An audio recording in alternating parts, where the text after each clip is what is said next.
fair. This is not justice. And justice is one of the basic principles in Islam. Also, the Islamic law deals with politics. So Islam gives the right to citizens to choose the ruler and depose him. Islam gives the rights to religious minorities in the Muslim world. I'm just trying to give sentence by sentence like that, because every one of these things, we have a lot of references from the Quran, from the traditions of the Prophet, from the time of the companions of the Prophet. Just I'm trying to give you certain things. Islam demands that the ruler should deal with justice and equity with the citizens. Islam also directs the Muslims to have good manners when engaging in fighting with the enemy. So even fighting, we have rules. Islamic law also deals with this. That, for example, if a certain army goes into a certain country, another country, the Prophet will say, don't cut trees, don't destroy the buildings of the people. If you find people living, like for example, monks, living in the, churches, temples, they're worshiping God, don't go there, don't disturb them, don't destroy their own churches or temples or whatever. Don't touch them. Why? Because they are engaged in something. They are worshiping their own God. They are not fighting with you. Don't kill a child. Don't kill a woman. Don't kill an old man. Why? Because they are not fighting with you. They are not holding guns. So if you compare these manners of Islam with what's going on in the world these days, you can find the difference. This was part of the Islamic law. So again, when I'm saying Islamic law, don't think about something. You see cutting the hand or stoning. This is not the idea. Put it in the whole frame. Then you will understand what's this religion about.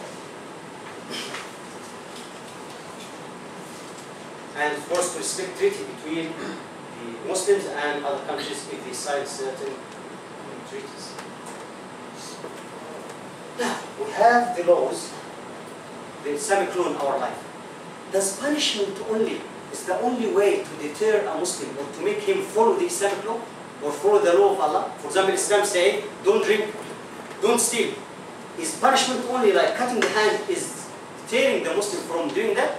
No. We have other things. The role of righteousness, if we speak at the beginning, if you remember, the Muslims believe in Allah. Believe that Allah sees him all the time. So he has this in his mind. He has the fasting, which we say at the beginning. During the fasting, if you close the door and drink, nobody will see you. So the same in his own life. The Muslim knows that Allah sees him all the time. So can he go and drink wine? If even he closed the door and he drink wine, nobody will see him. But he knows that God is watching over him. God sees him. So it's not only punishment, but this kind of relationship between the Muslim and his God that prevents him from committing something which is not allowed in Islam. So it is the individual's belief and his righteousness that make him want to refrain from what displeases Allah and do what pleases him. O you who believe, be pious to Allah, and let every self look to what it has forwarded for the more, and be pious to Allah. Surely Allah is aware of what you do. Allah is aware of what you do. Allah knows what you are doing. So after that, a Muslim will think not twice, maybe 10 times before doing something. And even in Hong Kong, you have many Muslims, there is no punishments. In many Muslim countries, actually nowadays, you don't have this penal law or this punishments. Yet, what prevents a Muslim in Hong Kong from drinking wine? Nobody will tell him anything. They can't do that. But I know many Muslims never drink wine. And what prevents him from doing that is this relationship between him and Allah. The role of environment, which we say should be put into our consideration, that the whole environment is established where to do right is encouraging. Everybody is encouraging you to give a charity, to give zakat, to go to the mosque to pray, and so on and so on and so on. And found easy. And to do wrong is discouraged and found difficult. All men and women are helping each other in the Muslim society in abiding by the rules of Islam. They understand that their foremost duty is to aid and commend each other to do good and avoid evil.